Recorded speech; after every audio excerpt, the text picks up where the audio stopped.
Era un martes de febrero y Málaga hacía lo que hace siempre en febrero: ignorar el calendario. Eran de esos días en los que el sol entraba sesgado entre los edificios del centro, dando esa luz de invierno que no calienta del todo, pero tampoco te deja ponerte el abrigo con convicción, mientras la gente caminaba con esa mezcla de prisa y pereza que tiene la ciudad cuando no es temporada alta y la vida se mueve a su propio ritmo. Hernando había salido de la oficina a las 12:30 con la excusa de revisar un pedido de suministros en el puerto, aunque en el fondo todos sabemos que simplemente necesitaba aire. Le quedaban exactamente 3 días para casarse con Teresa, y la semana entera había tenido esa textura rara de las cosas que no terminan de encajar, como cuando un tornillo da una vuelta de más y sabes que algo no está bien aunque todavía no se haya roto nada. Caminó por la calle Larios sin prisa, con las manos en los bolsillos del pantalón y esa forma suya de moverse que sus empleados reconocían desde lejos. Paso largo, hombros rectos y la mirada al frente pero sin urgencia por llegar. En el fondo del pecho, aunque no lo habría admitido con esas palabras, lo que sentía era un ronroneo constante, un nudo sordo en el estómago, casi como tener la palabra en la punta de la lengua pero referida a un recuerdo que llevas meses intentando enterrar. Al pararse en el semáforo de la calle Molina Lario, la vio. Estaba de espaldas, en la parada del autobús de la acera de enfrente. Llevaba una chaqueta beige y el cabello largo recogido en un moño bajo del que escapaban varios mechones rubios con ese degradado que él recordaba exactamente. Ese balayage que ella siempre decía que era demasiado caro para renovarlo y que él siempre le insistía en pagar. Y es que hay detalles absurdos de tu ex que se te quedan grabados a fuego, como si tu cerebro se negara a borrar el disco duro. Tenía a una niña apoyada en la cadera izquierda, mientras que otra estaba agarrada a su pierna, de pie, con esa determinación torpe de los críos que todavía pelean con la gravedad. Cuando el semáforo cambió a verde, Hernando se quedó clavado en el sitio. Su cuerpo decidió con un instinto casi animal, al verse saturado de información de golpe, que dar un paso sería un error fatal. Se quedó en la acera mientras la gente pasaba a su lado, esquivándole, algunos rozándole el hombro, e incluso mirándolo de reojo como se mira al típico loco que se queda pasmado en la vía pública. En ese preciso momento, ella se giró porque buscaba algo en el bolso. Las llaves, el teléfono, lo que fuera. Y al hacerlo levantó la vista por una simple fracción de segundo, el tiempo exacto para que sus ojos grises encontraran los de él al otro lado de la calle. ¿Alguna vez habéis sentido ese segundo exacto en el que el mundo decide darle al botón de pausa? Esa sacudida real del sistema nervioso cuando algo demasiado grande te arrolla de golpe, y el cerebro literalmente frena la percepción del tiempo para regalarte una milésima de segundo extra y procesar el impacto. Es un puro mecanismo de supervivencia, solo que a veces la amenaza inminente no es un peligro físico, sino algo mucho más devastador. La verdad cruda y dura. Era Martina. Hernando la reconoció de inmediato con una nitidez que no tenía sentido dado el tiempo transcurrido. 2 años y 2 meses, para ser exactos, aunque él se autoengañara pensando que no contaba los días. Y al mismo tiempo que la reconoció, vio lo que sostenía en brazos.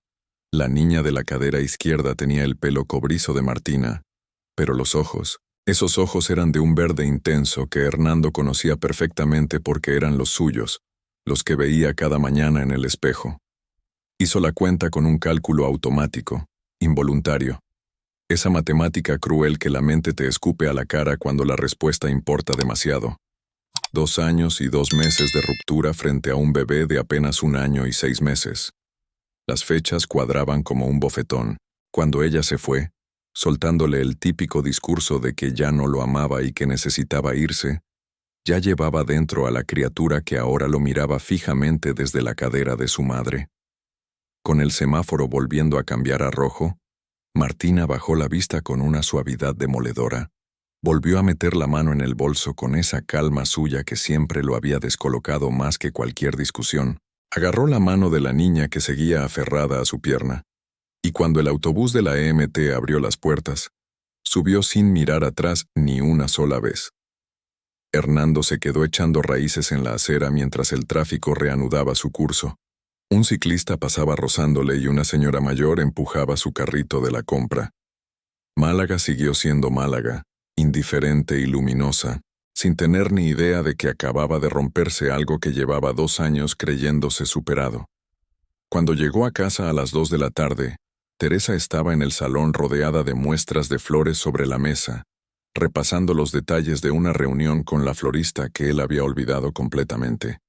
Al entrar, ella se levantó para darle un beso en la mejilla, con ese gesto suyo de precisión afectuosa, un roce reconfortante que te recuerda que tienes a alguien ahí, como un puerto seguro.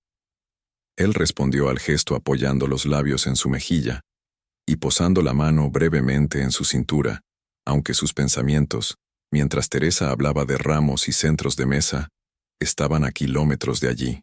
Estaban en una parada de autobús y en unos ojos verdes que no debían existir, pero que habían estado respirando durante 1 año y 6 meses, sin que él tuviera ni pajolera idea. Esa noche, Teresa se durmió a las 11, con esa envidiable tranquilidad de quien tiene la conciencia limpia y los deberes hechos.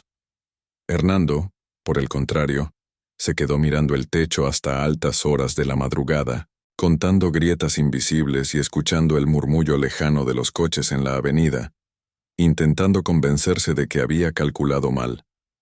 El problema es que, cuando las matemáticas te parten la vida en 2, sabes perfectamente que la cuenta sale exacta. Hay una categoría de hombres con la que la ficción romántica no sabe muy bien qué hacer. El tío que hizo todo bien, y aún así, perdió. Ese que está muy lejos de ser el típico villano que se lo merece, o el héroe atormentado que aprende de sus errores, sino que es simplemente alguien que estuvo presente, que quiso de verdad, y que no falló de las formas habituales en las que se supone que fallan los hombres en estas historias. Y que, de todas formas, un día se quedó solo mirando una puerta cerrada. A mí, personalmente, este perfil me atrapa 1000 veces más que el cliché del millonario inaccesible con problemas de apego. 3 años antes, Hernando Vidal no tenía absolutamente ningún plan para esa tarde. Eran las 6:15 de un jueves de octubre, y bajaba por las escaleras del mercado central de Atarazanas con una bolsa de pescado fresco en una mano y el móvil en la otra, justo cuando escuchó el golpe. Y olvidaos del típico estruendo dramático de película de acción. Aquello sonó a hueso puro, a un impacto seco contra las baldosas, seguido de un silencio de un par de segundos que, como todos sabemos, hiela la sangre mucho más que cualquier grito, porque significa que la persona está calibrando el daño antes de atreverse a respirar. Al girarse, vio a una mujer en el suelo del pasillo, con la compra desparramada alrededor y una mano apoyada en el suelo. Por la postura torcida, estaba clarísimo que ese tobillo se había llevado la peor parte. A su lado, una señora mayor intentaba ayudarla sin mucho éxito, mientras un niño de unos 8 años la miraba con esa mezcla cómica de fascinación y espanto que solo tienen los críos ante las desgracias ajenas. Hernando soltó la bolsa sin pensarlo 2 veces y se agachó. Y aquí quiero que os fijéis en un detalle crucial que dice todo lo que hay que saber sobre quién era este hombre. Cualquier otro habría soltado el absurdo. ¿Estás bien? Como si estar tirada en medio del mercado no fuera respuesta suficiente. En vez de eso, él preguntó, ¿dónde te duele más? Directo al grano. La típica pregunta de alguien que no está ahí para cubrir el expediente y largarse, sino para resolver un problema real. La mujer levantó la vista y él vio por primera vez esos ojos azul grisáceo que, con el tiempo, aprendería a reconocer incluso en la oscuridad más absoluta. El tobillo, dijo ella, con una voz sorprendentemente serena para el golpazo que se acababa de dar. Y luego añadió, mirando la compra desperdigada por el suelo. Y las naranjas. Hernando no pudo evitar esbozar una media sonrisa. Las naranjas primero, entonces.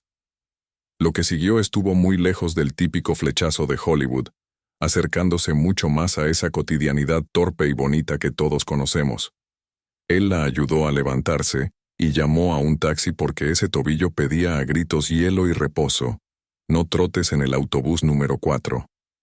Recogieron las naranjas entre los dos, contando con la ayuda entusiasta del niño de 8 años, que resultó ser su sobrino Marcos, un chaval que tenía opiniones muy firmes sobre las mejores naranjas del mercado. El caso es que, para cuando el taxi llegó, ya llevaban 20 minutos de charla sobre cosas que no tenían absolutamente nada que ver con el tobillo hinchado. Ella se llamaba Martina, era profesora de tercero de primaria en un colegio del Perchel, le volvían locas las aceitunas negras, mientras odiaba a muerte las verdes, y defendía a capa y espada que pedirse un café con leche después de las 12 del mediodía era poco menos que un delito. Además, tenía una teoría completamente surrealista pero muy bien argumentada sobre por qué los martes eran peores que los lunes, algo que él escuchó con una atención que no había dedicado a nadie en muchísimo tiempo. La excusa de devolverle el favor se convirtió en una rutina, y acabaron viéndose el siguiente jueves, luego el otro, y el de más allá, encadenando tardes como quien no quiere la cosa. Nada de estrategia o jueguecitos de a ver quién escribe primero. Simplemente dos personas que descubrieron que pasear por Muelle 1 se volvía más interesante cuando el otro estaba al lado, y que actuaron en consecuencia con esa fluidez natural de los que todavía no han aprendido a boicotearse las cosas buenas. Hernando era de los que llaman cuando dicen que van a llamar, de esos tíos raros hoy en día que recuerdan los detalles tontos, acordarse de que el martes era su día maldito en el colegio, saber que no soportaba el ruido cuando intentaba leer, o tener claro que cierta pizzería escondida en el Soho era su rincón favorito de Málaga, aunque nunca le hubiera confesado el motivo exacto. Era el clásico hombre que hace que vivir en pareja parezca sencillo, y no porque no haya baches, sino porque él siempre echaba carbón a la locomotora sin que se notara el esfuerzo. Estuvieron juntos 19 meses exactos, y entonces, un miércoles por la tarde, Martina cruzó la puerta del piso con una expresión inédita en su cara. Una mirada gélida, vacía de tristeza o enfado, que gritaba a los cuatro vientos que había tomado una decisión irrevocable.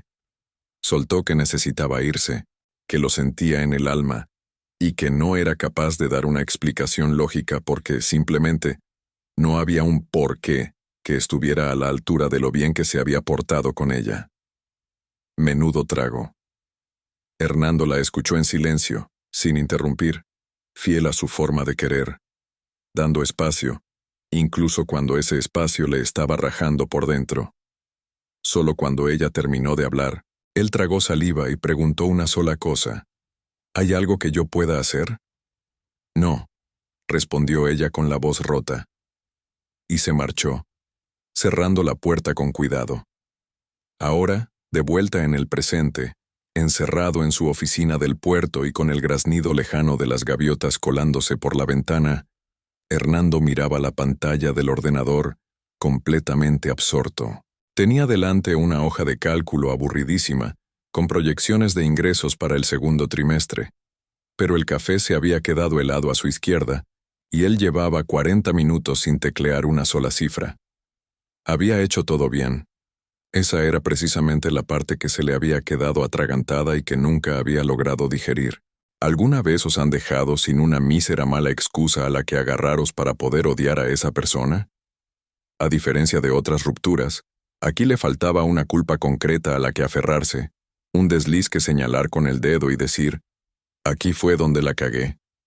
En lugar de eso, lidiaba con ese vacío incomprensible de una pérdida sin motivo aparente. Y ahora, para colmo, la imagen de esas dos niñas con ojos verdes en la parada de la EMT lo obligaba a plantearse si ese dichoso ¿por qué? Había existido siempre, guardado bajo llave en algún rincón oscuro de la mente de ella al que él nunca tuvo acceso. Su móvil vibró de repente, sacándolo del trance. Era Teresa. ¿Vienes a comer? He reservado en el Pimpi. Hernando miró el mensaje durante un buen rato. Luego escribió un escueto «Ahora salgo» y cerró el portátil. Al levantarse y coger la chaqueta del respaldo de la silla, sintió ese hundimiento familiar en el pecho. esa losa invisible que oprime las costillas cuando una duda enquistada durante años se vuelve, de buenas a primeras, una urgencia vital y asfixiante. Teresa Andrade tenía esa habilidad particular de hacer que cualquier espacio pareciera diseñado exclusivamente para ella. Y ojo, que su atractivo físico era innegable, con ese cabello castaño oscuro siempre impecable y esos ojos almendrados que sabían a la perfección cuándo mirar y cuándo apartar la vista. Sin embargo, su encanto iba más allá de la estética. Consistía en un magnetismo frío y calculado que la hacía letalmente efectiva. Poseía una inteligencia espacial que le permitía entrar en cualquier habitación y leer, en cuestión de segundos, qué rol le convenía ocupar.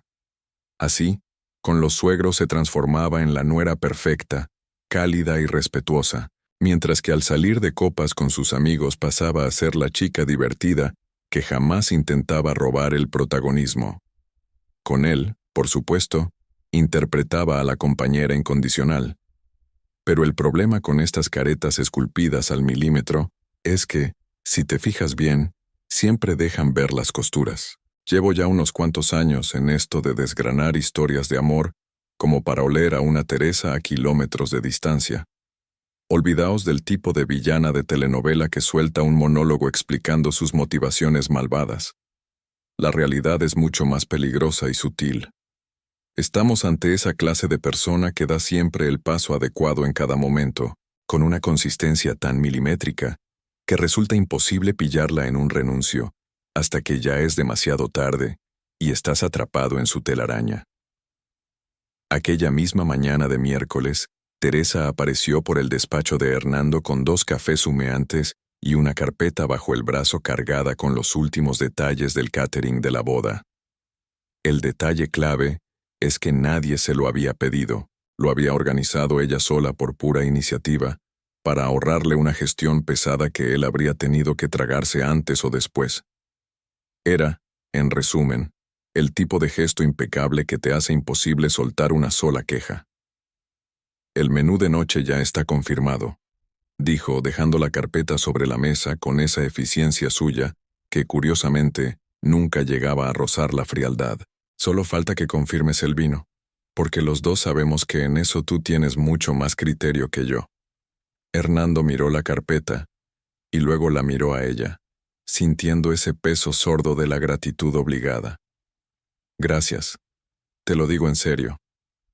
Teresa esbozó una sonrisa amplia. A simple vista parecía totalmente genuina, y de hecho, Hernando llevaba 2 años sin toparse con un solo motivo para cuestionarla. Se quedó apoyada en la puerta un instante más de lo estrictamente necesario, estudiándolo con esa atención que él hasta ahora había interpretado ciegamente como afecto. «Estás un poco raro estos días», dijo, utilizando un tono neutro, puramente observacional y libre de cualquier acusación. «Es la semana previa a la boda, así que imagino que tener los nervios a flor de piel es lo más normal del mundo». «Sí». Una pausa breve y un levísimo arqueo de cejas. ¿Solo es eso? Hernando la miró fijamente. En sus ojos castaños no había ni rastro de alarma o sospecha, solo esa calma imperturbable suya de siempre. Esa superficie perfectamente lisa que no dejaba ver la profundidad del abismo que se escondía debajo. «Solo es eso», respondió él manteniendo el pulso. Teresa asintió, recogió su café de máquina y salió del despacho con esa parsimonia elegante de quien jamás tiene prisa, porque sabe que el tiempo siempre juega en su equipo. ¿Os habéis fijado en la trampa monumental que esconde esta conversación? Hay un detalle minúsculo en esa escena que parece insignificante, pero lo cambia absolutamente todo. Cuando Hernando suelta ese «solo es eso», los ojos de Teresa no transmiten ni una gota de alivio. Piénsalo. La gente que pregunta por alguien con genuina preocupación, al recibir una respuesta tranquilizadora, siente un alivio profundo y físico que se les nota en la cara, por mucho que se esfuercen en disimularlo. Sin embargo, Teresa no mostró nada, ni un suspiro de paz, ni una pizca de decepción. Su rostro era el reflejo inexpresivo de quien ya conoce perfectamente la respuesta antes siquiera de hacer la pregunta. Esa tarde, Hernando condujo sin rumbo fijo durante 40 minutos. Pasó por el puerto 2 veces, tomó la ronda de circunvalación hasta el este de la ciudad y, finalmente, volvió por la costa. En algún momento paró en un semáforo de la avenida de Andalucía y, movido por un acto reflejo incontrolable, miró a su derecha como si esperara ver algo concreto. Pero lo único que encontró fue una parada de autobús vacía con un banco de metal frío y un cartel desgastado que anunciaba líneas que le importaban un bledo. Aceleró y siguió conduciendo. Llegó a casa a las 8 de la tarde y se encontró a Teresa en el salón con una copa de vino y un libro abierto sobre las rodillas. Estaba completamente tranquila, como dueña y señora de su castillo.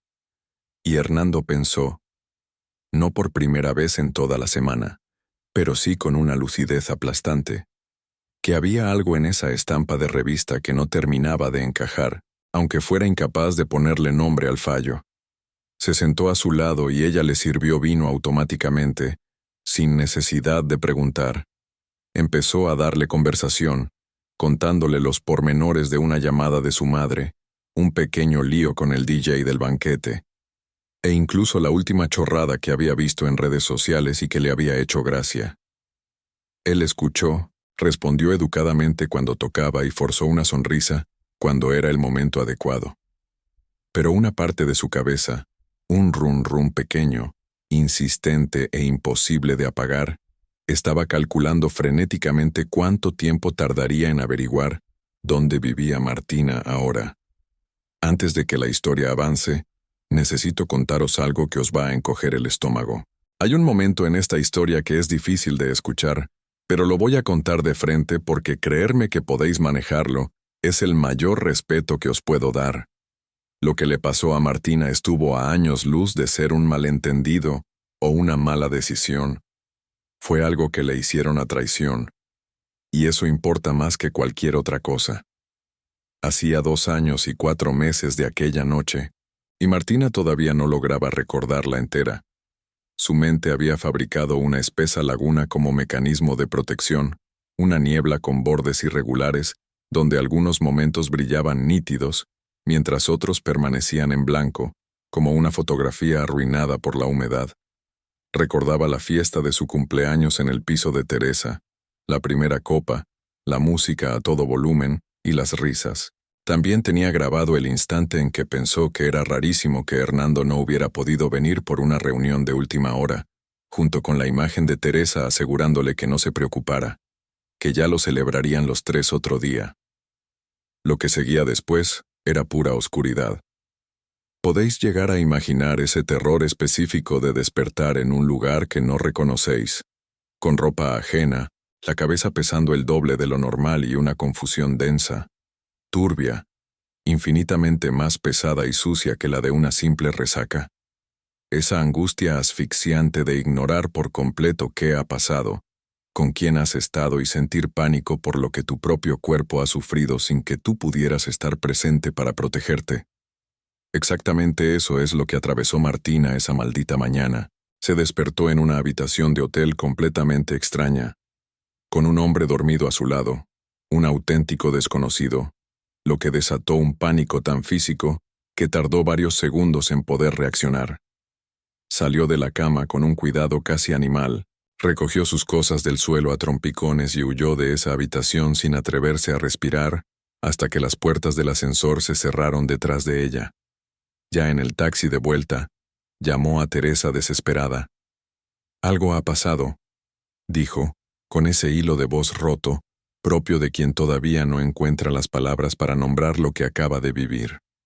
Teresa tardó exactamente lo suficiente en responder, midiendo los tiempos como una jugadora de ajedrez.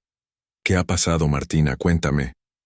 Y Martina le soltó todo, con la voz quebrada y las manos temblando en el regazo, mezclando lo que recordaba con lo que había olvidado, empapada en miedo, vergüenza y esa sensación horrible de no saber qué había sido de la noche anterior. Cuando terminó, hubo una pausa sepulcral.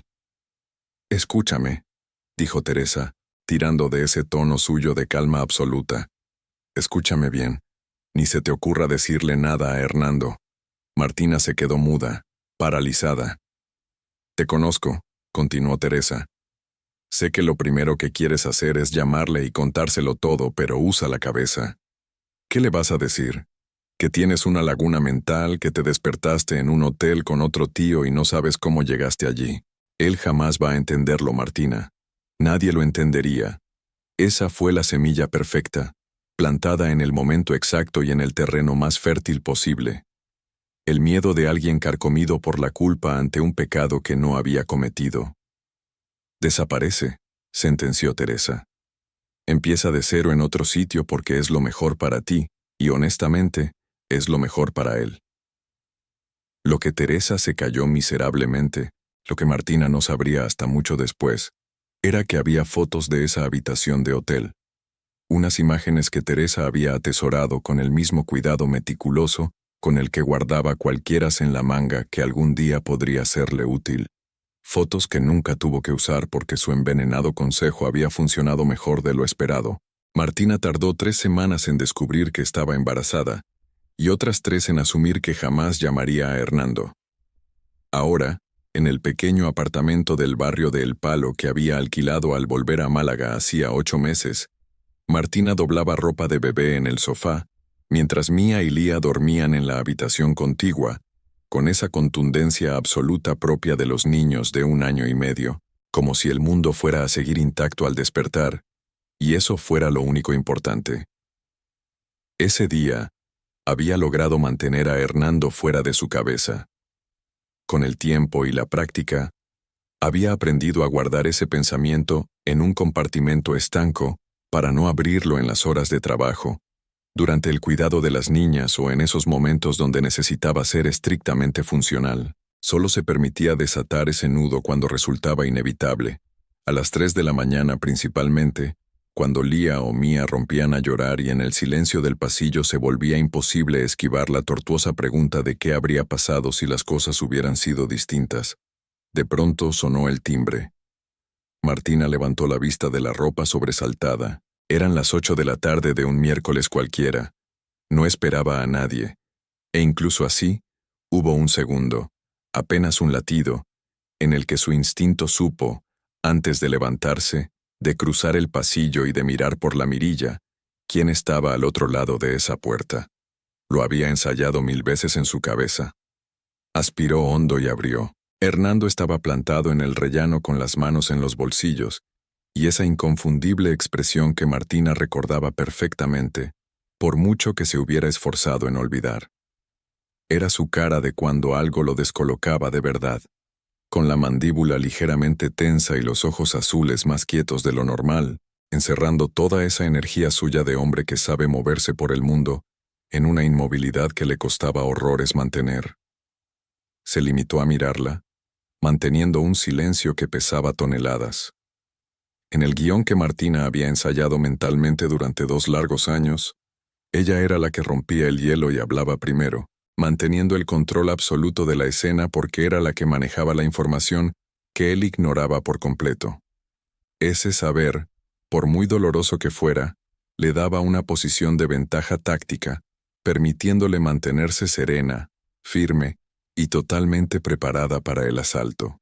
Pero claro, el dichoso guión no contemplaba que él apareciera con esa cara de perro apaleado.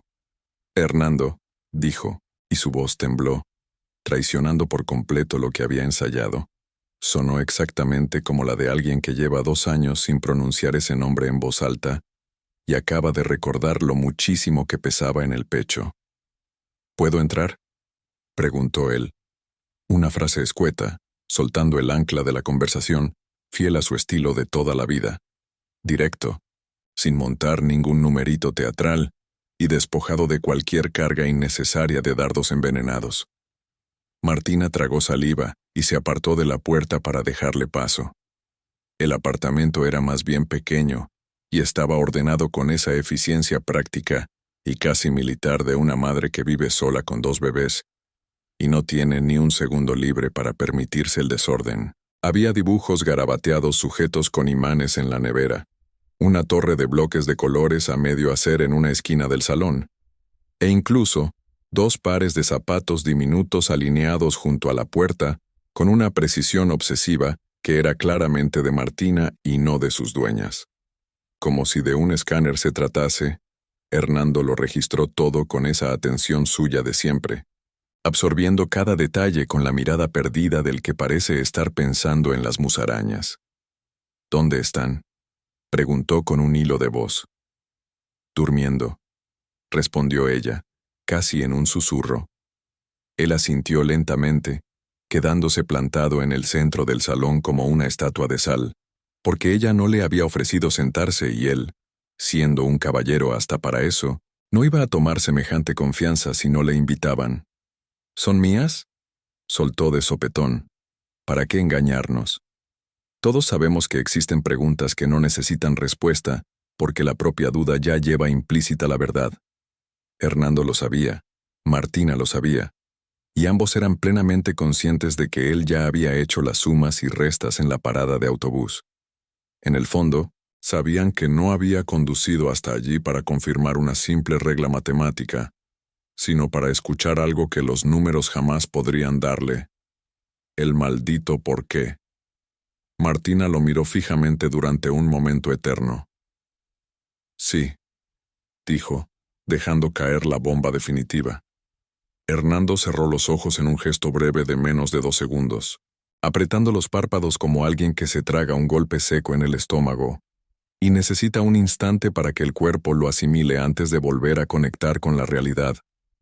Cuando los abrió, lejos de mostrar furia asesina, su rostro reflejaba algo infinitamente más complicado y difícil de nombrar.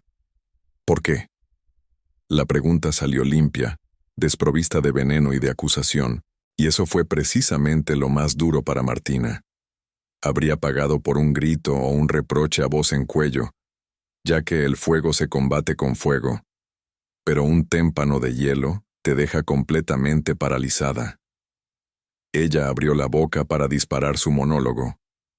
Tenía el guión preparado, las palabras ordenadas al milímetro, y la secuencia de hechos ensayada tantas veces que casi le parecía un recuerdo propio y cristalino. Pero de repente, en el silencio de ese apartamento pequeño decorado con los zapatitos alineados junto a la puerta, el guión se hizo humo. No puedo contártelo todo ahora, dijo, y era una verdad absoluta, no una evasión barata. No como merece que te lo cuente. Hernando guardó silencio. En la habitación de al lado, uno de los bebés hizo un ruido pequeño, apenas un suspiro o un movimiento, y los dos giraron la cabeza hacia la puerta con ese reflejo simultáneo que tienen los padres, incluso aunque uno de ellos lleve 2 años sin serlo. El ruido no creció y las niñas siguieron durmiendo. ¿Puedo verlas?, preguntó él, con una voz tan baja que casi era un soplo. Martina asintió en silencio. Lo llevó hasta el cuarto, donde había 2 cunitas blancas pegadas a la pared, y una lamparita de luna llena entre ellas que proyectaba puntitos de luz en el techo. Mía dormía boca arriba con los brazos abiertos, en esa postura de rendición total que solo tienen los bebés, mientras que Lía estaba girada de lado, con el puño cerrado junto a la mejilla. Hernando se quedó petrificado en el marco de la puerta. Martina lo observó desde atrás y fue entonces, viéndolo ahí parado con los hombros ligeramente caídos y esa quietud asfixiante que precedía a la tormenta, cuando el guión de 2 años se rompió en 1000 pedazos. Porque en el guión él era solo un concepto, un fantasma con el que ella podía mantener la distancia necesaria para sobrevivir. Pero esto era el Hernando de verdad, en la puerta del cuarto de sus hijas, sin saber todavía la mitad de la macabra historia. Y seamos claros, no hay ensayo en el mundo que te prepare para eso. Salieron del cuarto en el mismo sepulcral silencio. Una vez en el salón, él cogió su chaqueta del respaldo de la silla donde la había dejado. «Necesito que me lo cuentes», dijo. «Todo, cuando estés lista». Hizo una pausa cargada de determinación. «Pero que sepas que voy a estar aquí hasta que me lo cuentes». Y sin más, se fue. Martina cerró la puerta. Se apoyó en ella y se deslizó despacio hasta el suelo, con la espalda contra la madera. Allí se quedó sentada en el pasillo oscuro, escuchando cómo los pasos de él bajaban las escaleras y desaparecían en la calle. 2 años y 2 meses de silencio, Y Hernando Vidal seguía siendo el único hombre en el mundo capaz de decir exactamente lo que ella necesitaba escuchar. Irónicamente, la pura sensación de familiaridad que le producía ese hecho era lo más aterrador de todo. Aquel dichoso ramo llegó al colegio el jueves por la mañana, justo cuando Martina estaba en el patio peleando por vigilar a 22 torbellinos de 8 años. Fue entonces cuando una compañera se acercó a entregarle el sobre con esa típica cara de compromiso de quien trae flores a otra persona y no tiene ni idea de si es para dar la enhorabuena o dar el pésame. El ramo era de rosas blancas, ostentosamente elegante y obscenamente caro. La tarjeta decía, con una letra falsa y cuidada que Martina no reconoció en absoluto: Málaga es pequeña. Que lo tengas presente. No había firma alguna, básicamente porque no la necesitaba para saber quién le estaba mandando un aviso. Seamos claros, la gente como Teresa no pierde el tiempo mandando amenazas torpes o de película de mafiosos. No las necesitan. Lo que te clavan son recordatorios civilinos, mensajes que no puedes llevar a la policía ni de broma porque no dicen nada explícito, y que te da apuro enseñar a nadie porque parecen simples tonterías al sacarlas de contexto. Pero llegan como un misil dirigido exactamente a donde tienen que llegar y dicen con una crueldad milimétrica lo que quieren decir. Es una forma de violencia psicológica muy sofisticada y muy cobarde. ¿Alguna vez habéis chocado contra ese tipo de maldad silenciosa que te hace dudar hasta de tu propia sombra? Si es así, sabéis de sobra de la impotencia de la que os estoy hablando. Obviamente Martina tiró las dichosas rosas a la basura esa misma tarde. Esa misma noche, mientras Mía y Lía cenaban con esa concentración absoluta y cómica que solo ponen los niños pequeños cuando se comen un yogur de fresa, la idea de llamar a Hernando le rondó la cabeza. El pensamiento iba y venía, chocando contra su sentido común como esas olas pequeñas que no terminan de romper en la orilla. Y es que aún guardaba su número en la agenda. Jamás lo había borrado, siendo una de esas pequeñas mentiras que no se admiten en voz alta, pero que pesan como una losa. Mientras tanto, en el otro extremo de la ciudad, Hernando estaba en el despacho de su piso, revisando contratos, cuando se topó de bruces con la fotografía. Estaba enterrada en el último cajón del escritorio, justo debajo de una carpeta de aburridos documentos del seguro. Ya sabéis, en ese rincón específico y traicionero donde van a parar las cosas que no tienes valor para echar a la papelera, pero tampoco te atreves a mantener a la vista. Era una foto impresa, de esas de papel fotográfico de toda la vida, tomada en plena alcazaba con toda la ciudad de Málaga de fondo. Salían él y Martina. Él de perfil, mirando algo fuera de cuadro, mientras ella miraba a cámara con esa sonrisa suya tan limpia. Esa mueca genuina y radiante de felicidad absoluta que brotaba sin hacer ningún esfuerzo por ocultarlo. La había guardado él mismo, aunque su memoria se empeñara en no recordar en qué momento lo hizo. Tras sostenerla entre las manos durante un buen rato, la dejó sobre el escritorio, boca arriba, y no tuvo narices de volver a meterla en el cajón. Al día siguiente, Teresa apareció por el puerto a la hora de comer con esa puntualidad suya que, faltaría más, nunca era casualidad. Traía comida para llevar de El Pimpi, sabiendo perfectamente cómo ganárselo por el estómago, y luciendo esa sonrisa inquebrantable de quien viene a resolver problemas y no a complicar la vida. Se sentaron en la sala de reuniones porque Hernando tenía pendiente una llamada importante en cualquier momento y no quería alejarse demasiado del teléfono. «Tu madre ha llamado esta mañana», dijo Teresa, sirviéndole el pescadito frito con desparpajo y sin siquiera preguntarle. «¿Quiere saber si el sábado os quedáis a dormir o volvéis el mismo día?» «Todavía no lo sé», respondió él cortante.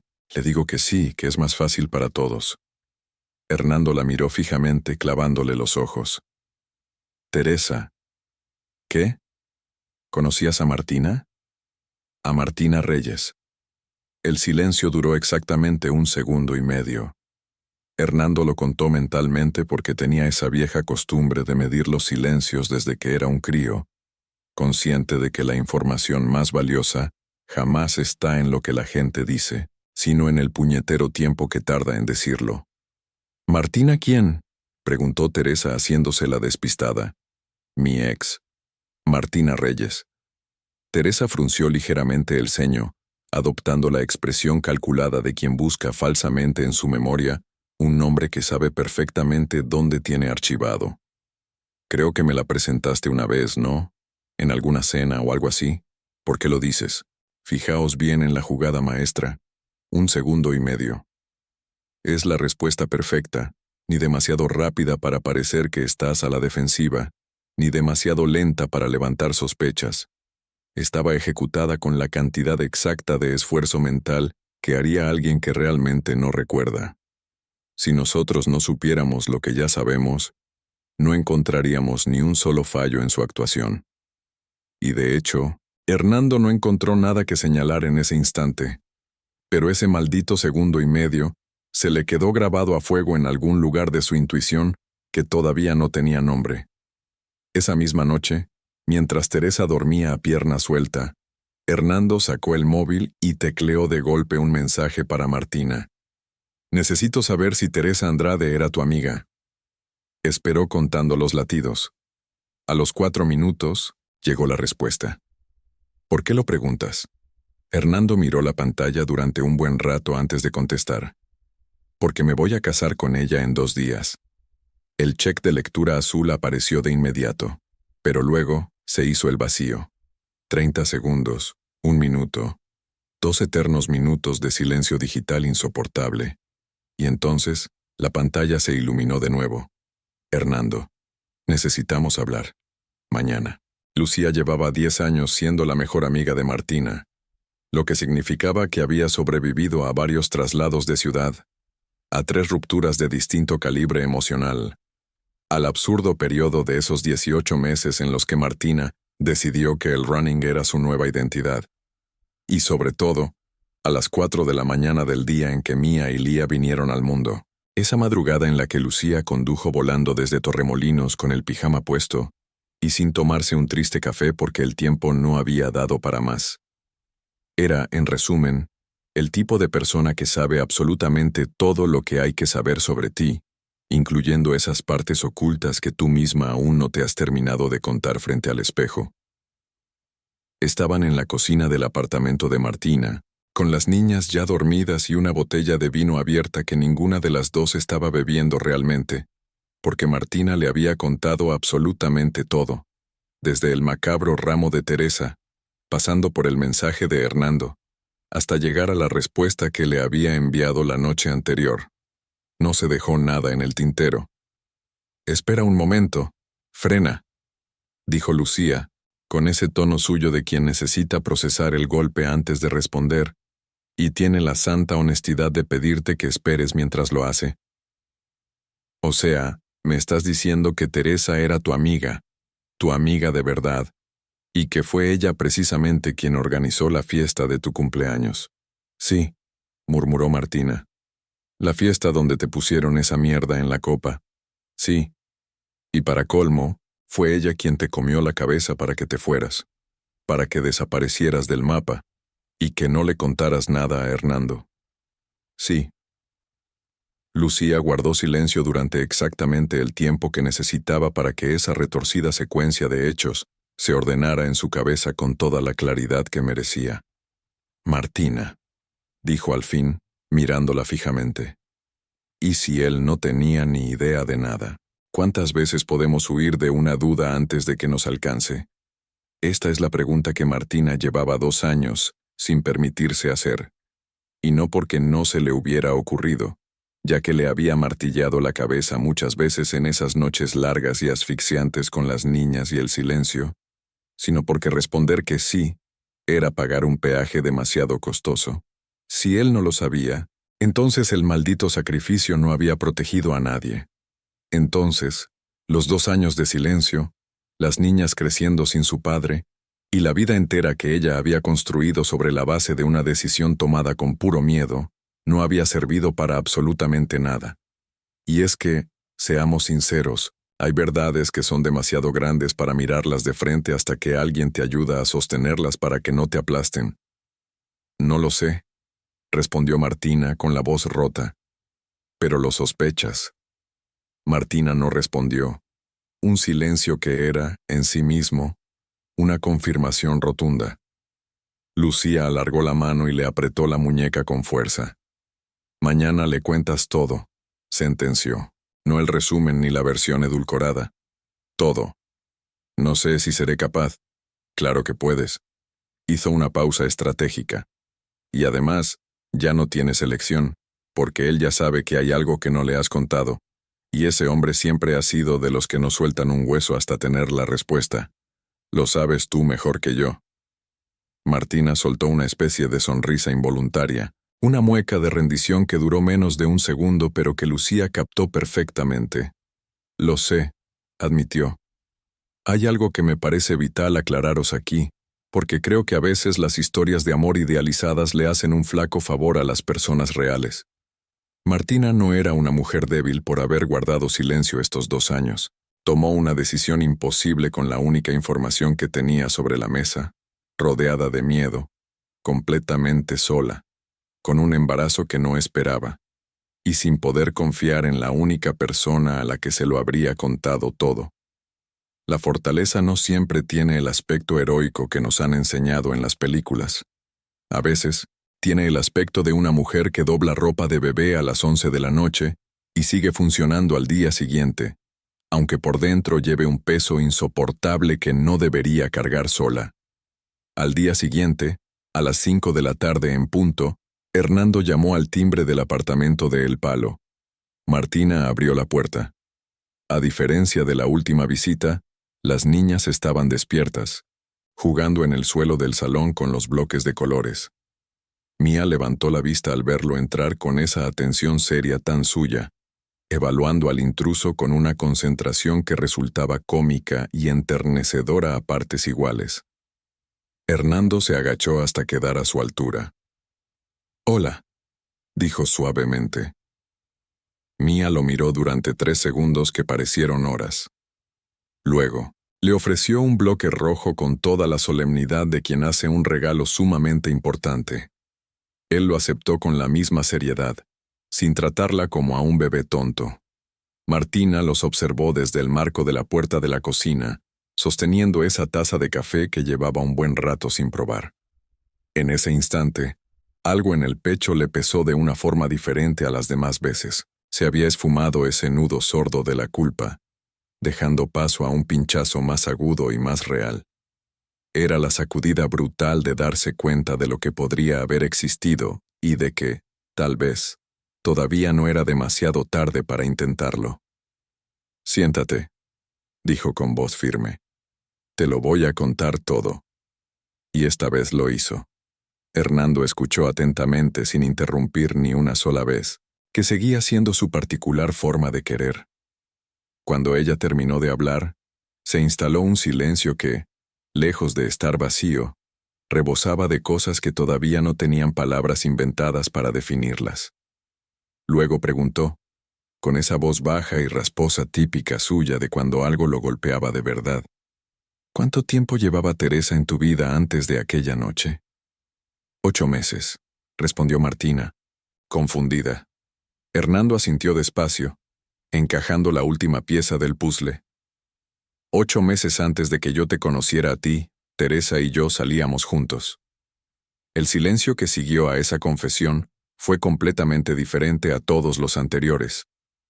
Era el silencio de 2 personas viendo el mismo mapa por primera vez y entendiendo, simultáneamente, cómo estaban colocadas todas y cada una de las piezas del macabro tablero de Teresa.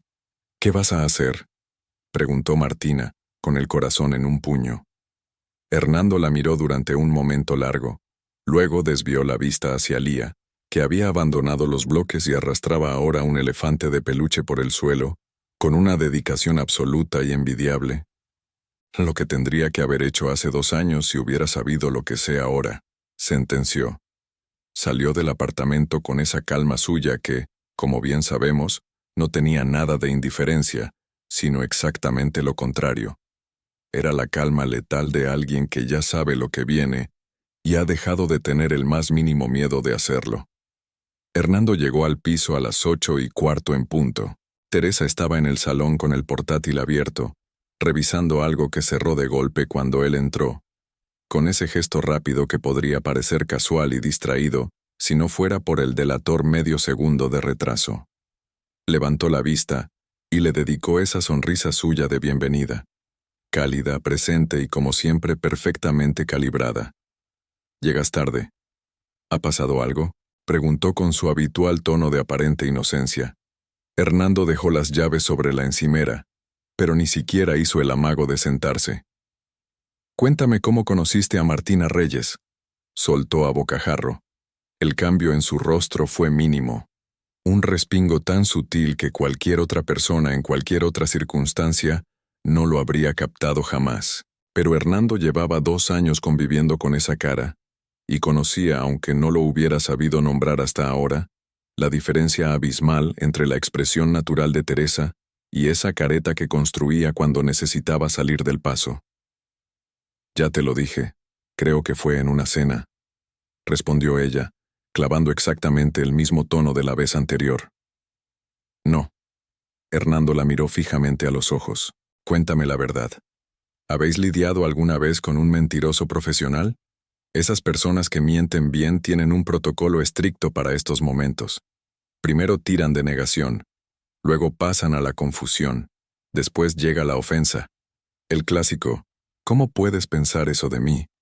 Y si nada de eso funciona, sacan la artillería pesada, las lágrimas. Esa es la línea de defensa final porque ponen al otro en la jodida posición incómoda de ser el agresor, aunque la realidad sea diametralmente opuesta. Es un mecanismo que funciona la mayor parte del tiempo porque la mayoría de nosotros, cuando vemos llorar a alguien, retrocedemos por puro instinto. Pero Hernando no retrocedió ni 1 milímetro. «No sé de qué me estás hablando, Hernando.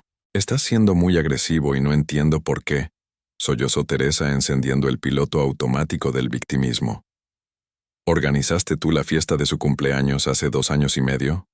insistió él, inquebrantable. Se hizo una pausa. Una tensión más larga esta vez. «Le ayudé a organizarla, sí. Éramos amigas». «¿Y pusiste algo en su copa?» Disparó, directo al hueso. El silencio que siguió fue de un tipo diferente a todos los anteriores. La habitación entera se congeló. En vez de tartamudear buscando palabras, este era el silencio calculador de alguien recalculando la ruta. Hernando lo vio en sus ojos. Ese microinstante en el que la máscara no cae, sino que muta y se reconfigura, buscando el ángulo exacto desde el que el daño sea menor para salvar su propio pellejo. «Eso es una acusación muy grave», dijo Teresa, con una voz que ahora tenía ese filo helado y controlado de quien ha pasado de la negación a la defensa activa. «Es solo una pregunta. Alguien te ha contado un cuento chino, Hernando, y me duele en el alma que hayas venido aquí dispuesto a creerlo sin ni siquiera». «Ah, tengo 2 hijas», la cortó de cuajo. Teresa se detuvo en mitad de la frase, como si le hubieran quitado el aire de los pulmones. «Tengo 2 hijas», repitió él, con esa calma helada y cortante que era su forma más devastadora de hablar cuando algo lo había partido por dentro. «De 1 año y 6 meses, que existen porque Martina se quedó embarazada después de esa maldita noche que tú organizaste, y que no me contó nada porque la convenciste manipulándola para que desapareciera». Hizo una pausa cargada de asco. «Y lo que no entiendo todavía, lo que necesito que me expliques mirándome a la cara, es cómo una persona es capaz de hacerle eso a otra». Teresa abrió la boca y la volvió a cerrar. Algo en su cara se movió, un espasmo minúsculo pero real, que evidenció la primera grieta en esa armadura de porcelana que había mantenido perfecta durante 2 largos años. «Él te habría dejado de todas formas», dijo, y esa fue la primera vez en toda la conversación que su voz sonó como algo real, cargada de un resentimiento amargo. «Siempre estuvo enamorado de ella. Yo lo supe desde la primera vez que te vi hablar de ella, porque tú nunca me miraste como la mirabas a ella». Hernando no se dignó a responder a eso. Cogió el anillo de compromiso de la mesita, donde lo había dejado antes de salir esa tarde, cuando todavía no sabía exactamente cómo iba a desarrollarse la conversación, pero tenía clarísimo cómo iba a terminar. Lo dejó abandonado sobre la mesa del salón. Teresa lo miró fijamente. Por un instante, solo una fracción de segundo, hubo en su cara algo que no era cálculo ni estrategia, sino la cruda derrota de una persona que ha perdido la partida y lo sabe perfectamente. Hernando. No, sentenció él. Salió del piso dando un portazo mental, bajó las escaleras, cruzó el portal y salió a la noche de Málaga, que olía a sal, a los últimos bares abiertos recogiendo terrazas, y a esa tibieza engañosa del mes de febrero, que nunca termina de decidir si es invierno o primavera. Condujo hasta el puerto, aparcó el coche, se bajó, apoyó los antebrazos en la barandilla y se quedó mirando el mar durante un tiempo que no se molestó en medir. Las luces del puerto se reflejaban en el agua con ese temblor constante que tienen las cosas que están vivas. Incluso, aunque parezcan quietas, pensó en Martina en el mercado de Atarazanas, con las naranjas desparramadas por el suelo, y esa voz serena que decía, las naranjas primero. Pensó en esos 19 meses de una vida que había creído entender y que ahora veía desde un ángulo completamente distinto. Y sobre todo, pensó en esas dos niñas con ojos verdes durmiendo en un apartamento del barrio de El Palo. Sacó el teléfono de su bolsillo. Martina no pegaba ojo. Llevaba una hora en el sofá con las luces apagadas escuchando el sonido de la ciudad, el tráfico lejano, una moto en algún punto de la calle, y el mar que desde El Palo se intuía más que se escuchaba. Cuando el teléfono iluminó la mesita con un parpadeo, un mensaje de Hernando. ¿Estás despierta? Tardó un segundo en responder. Sí. ¿Puedo ir? Martina miró el mensaje durante un momento que pareció eterno y luego escribió. Sí. Quiero detenerme aquí un segundo, porque creo que hay algo brutalmente importante en esos mensajes de 4 palabras. No esperéis una declaración grandilocuente ni una gran escena de Hollywood. Fue exactamente esto. 2 personas que se habían hecho daño sin querer y a las que alguien había destrozado a propósito, preguntándose si todavía había espacio para compartir el mismo sitio, y respondiendo que sí, con 3 letras y 0 teatro. Y es que, a veces, las cosas más grandes de la vida caben en un puñado de palabras. Hernando se plantó allí en 20 minutos. Llamó al timbre con una suavidad casi imperceptible, como si supiera que las niñas dormían. Ese era exactamente el tipo de detalle que Martina había aprendido a no esperar de nadie en estos 2 años, pero que con él le resultaba imposible pasar por alto. Abrió la puerta con el corazón a 1000 por hora. Él estaba en el rellano con la chaqueta puesta, y ese aspecto de haber pasado las últimas horas deambulando por el puerto, que era exactamente lo que había hecho. Llevaba la sal del Mediterráneo en el pelo y la mirada de alguien que ha estado solo pensando en algo que importa de verdad. No dijo nada, y ella tampoco. Simplemente entró. Se sentaron en el sofá, manteniendo cierta distancia entre los dos, con la prudencia de 2 personas que saben que el espacio importa y que llenarlo demasiado rápido sería un error fatal. La luz de la lamparita de la cocina era lo único encendido en el apartamento, esa típica luz tenue y doméstica que hace que cualquier conversación suene más honesta y menos a interrogatorio. «Ha sido ella desde el principio», dijo Hernando afirmando sin rastro de duda. «Creo que sí». Martina hizo una pausa dolorosa. «Cuando me dijo que me fuera, yo necesitaba creer que era lo correcto, que te protegía de algo y que era lo mejor para ti». «Lo sé», respondió él, con un tono que lo perdonaba todo. «Hernando». Ella lo miró con los ojos brillantes. «Siento no haberte llamado. Siento que crecieran sin que las conocieras. Siento...» «Para». Lo dijo sin pizca de dureza. «No te pido que te disculpes por haber sobrevivido como pudiste». Una pausa llena de significado. «Pero necesito que sepas que, si me lo hubieras contado, habría estado ahí, desde el primer día. Incluso si el mundo entero se nos caía encima». Martina asintió. Lo sabía. Lo había sabido siempre, y era precisamente eso lo que le hacía tan difícil haberlo callado. El problema nunca fue el miedo a que no la creyera, sino la certeza absoluta de que habría venido a rescatarla, sumada a la imposibilidad en aquel momento de permitirse esa vía de escape. De pronto, desde el cuarto llegó un ruido pequeño, un balbuceo, una vocecita que todavía no sabía bien cómo armar las palabras, pero que lo intentaba con una energía que compensaba con creces la imprecisión. Martina se levantó, e Hernando la siguió hasta el cuarto pisando con cuidado. Lía estaba de pie en la cuna, con el pelo revuelto y los ojos todavía medio cerrados, agarrada a los barrotes con las dos manos. Tenía esa postura típica de los críos que han decidido que ya es de día, aunque no lo sea del todo. Cuando vio a Hernando en el marco de la puerta, lo miró durante ese segundo de evaluación que Martina ya reconocía como suyo. Esa forma instintiva de calcular antes de decidir, y luego extendió los brazos hacia él. Hernando cruzó el cuarto con el corazón encogido y la sacó de la cuna. Lía le puso una mano en la mejilla con esa franqueza absoluta de los niños pequeños, lo estudió de cerca durante varios segundos, y luego apoyó la cabeza en su hombro, entregándose con la confianza tranquila de quien ha tomado una decisión y no tiene ninguna intención de revisarla. No sé si existe un nombre exacto para lo que sintió Hernando en ese preciso momento, y sinceramente no creo que lo necesite. Todos sabemos que hay cosas que el lenguaje alcanza y cosas que no, y esta era claramente de las segundas.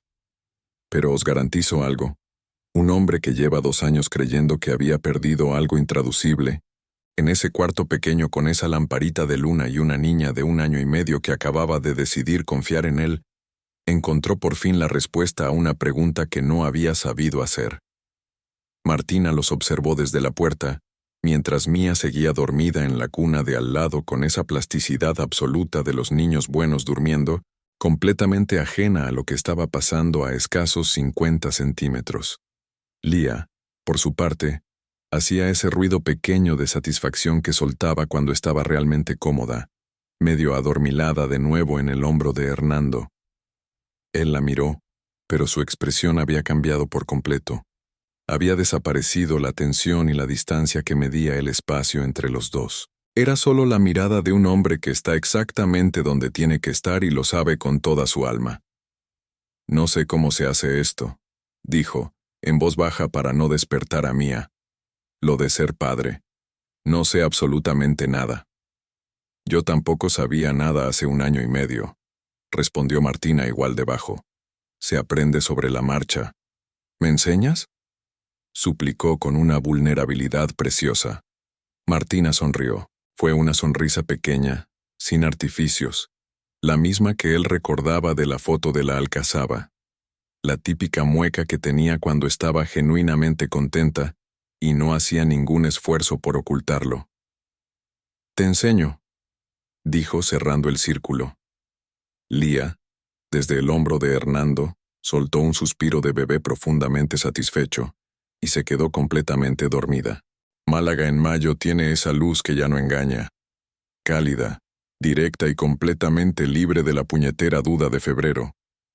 Las terrazas del centro están a reventar desde mediodía, las naranjas de las aceras han desaparecido hasta el otoño siguiente, y la ciudad late con ese pulso acelerado y feliz de quien sabe que el verano está a la vuelta de la esquina, y no tiene absolutamente ningún motivo para resistirse.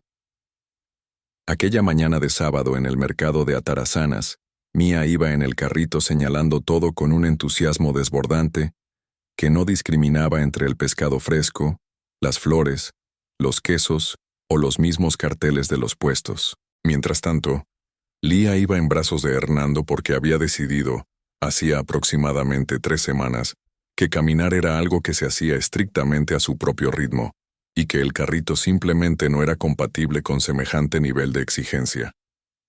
Martina caminaba a su lado con una bolsa de tela y una lista de la compra que iba ignorando sistemáticamente, básicamente porque el bullicio y los colores del mercado siempre terminaban convenciéndola de llevarse un montón de cosas que no estaban apuntadas en el papel. «Las naranjas», dijo Hernando, señalando con la cabeza el puesto del final del pasillo. Martina lo miró de reojo arqueando una ceja. «¿Qué pasa con las naranjas?» «Nada. Solo que me gustan, respondió él con una media sonrisa, cerrando un círculo que solo ellos dos entendían. Seamos honestos, las cicatrices no desaparecen por arte de magia, y aún había bastantes cosas que no estaban resueltas todavía. Evidentemente las habría. Una historia que arrastra a sus espaldas 2 años de silencios y secretos tóxicos no se deshace en apenas 3 meses, y la verdad es que ninguno de los dos pretendía que así fuera. Quedaban conversaciones difíciles pendientes por venir, días en los que reconstruir la confianza iba a costar sangre, sudor y lágrimas, e incluso momentos en los que el peso aplastante de lo que podría haber sido iba a doler más que la realidad de lo que era. Eso también era real y formaba parte del trato. Pero, justo en ese instante, en ese pasillo abarrotado del mercado, con Lía señalando las naranjas con la misma solemnidad con la que señalaba todo lo demás, y con Mía, intentando alcanzar algo desde el carrito sin éxito, pero con una determinación inquebrantable, lo que importaba de verdad era esto. Hernando mirando a Martina con esa quietud suya de siempre. Esa calma profunda que jamás significó lejanía, sino un ancla, un estoy aquí. Era simplemente una mañana de sábado cualquiera en un mercado que olía a sal, a flores y a café recién hecho. La estampa viva de una familia imperfecta, con sus grietas y sus parches, pero real, reconstruyéndose paso a paso y a su propio ritmo. Y sí, por supuesto que compraron las naranjas. Y con esto os dejo, familia, que creo que esta historia ya se ha contado por sí sola, y no necesita que yo le añada nada más. Aunque, antes de despedirme, sí tengo una pregunta que me ronda la cabeza. ¿Alguna vez habéis guardado silencio sobre algo vital, tragándoos la llave del secreto, porque creíais ciegamente que era lo más justo para proteger a la otra persona?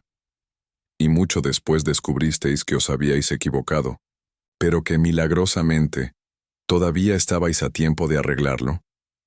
Os leo con atención abajo en los comentarios. Me quedé dándole vueltas a eso durante un buen rato, mientras le daba forma a esta historia, y tengo la fuerte sensación de que no soy el único al que le ha pasado. Nos vemos en el próximo video, cuidaros mucho.